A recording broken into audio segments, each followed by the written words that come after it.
En avril, Malte a placé l'égalité des genres et la participation des femmes dans les processus de paix et de sécurité au centre de sa présidence du Conseil de sécurité. Petroni Waweka, coordinatrice nationale du Centre Femmes engagées pour la paix en Afrique, a notamment donné un briefing lors d'une réunion du Conseil de sécurité sur la situation dans la région des Grands Lacs. La résolution 1325, adoptée en 2000, a marqué une avancée majeure en reconnaissant le rôle crucial des femmes dans la prévention des conflits et la consolidation de la paix.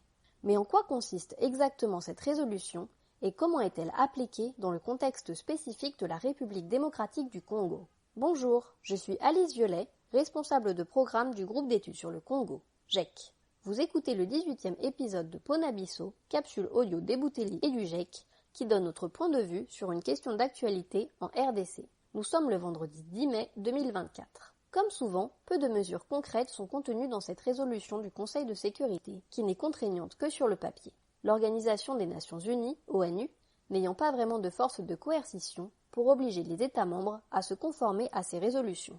Les 18 principes de la résolution 1325 soulignent l'importance de la participation des femmes à tous les niveaux de prise de décision dans les institutions et mécanismes nationaux, régionaux et internationaux pour la prévention, la gestion et le règlement des conflits. La résolution demande également aux États membres de nommer davantage de femmes parmi les représentants et envoyés spéciaux et de chercher à accroître le rôle et la contribution des femmes dans les opérations de maintien de la paix des Nations Unies sur le terrain. Elle engage également le secrétaire général à appliquer un plan d'action stratégique A49-587 pour une participation accrue des femmes à la prise des décisions concernant le règlement des conflits et les processus de paix.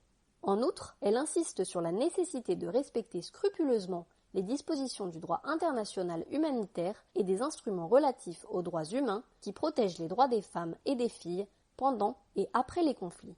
Il faut aussi rappeler que malgré cette résolution et son plan d'action stratégique pour l'amélioration de la situation des femmes au secrétariat, l'ONU n'a jamais connu de femme à sa tête depuis sa création en 1945. Comme ailleurs dans le monde, la mise en œuvre de cette résolution est un défi dans l'est de la RDC.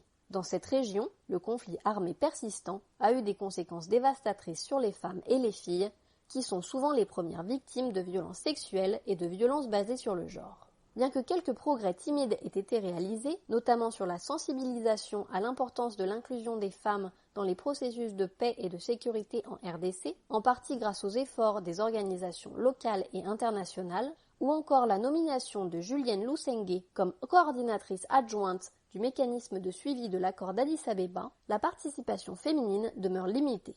Dans le cadre du processus de Nairobi, par exemple, une seule femme, Samia Suluhu, présidente de la République unie de Tanzanie, était présente parmi les 8 dirigeants des pays de la communauté d'Afrique de l'Est. Ceci est le reflet d'une tendance plus générale, la sous-représentation des femmes comme chefs d'État. Les gouvernements de la région sont majoritairement masculins, de même que les représentants des groupes armés impliqués. Bien que quelques femmes y aient participé, majoritairement comme représentantes de la société civile, la présence féminine reste marginale. Le mini-sommet de Luanda, premier pas de l'autre processus principal de la crise du M23, qui s'est tenu le 23 novembre 2022, n'a pas dérogé à cette tendance. N'était présente qu'une seule femme, Michel Diaye, représentante spéciale du président de la Commission et chef du bureau de liaison de l'Union africaine en RDC. La présence féminine dans les autres étapes de ce processus de Luanda était similaire, limitée à quelques représentantes restreintes. Ainsi, la mise en œuvre de la résolution 1325 dans le contexte du conflit à l'est de la RDC demeure limitée.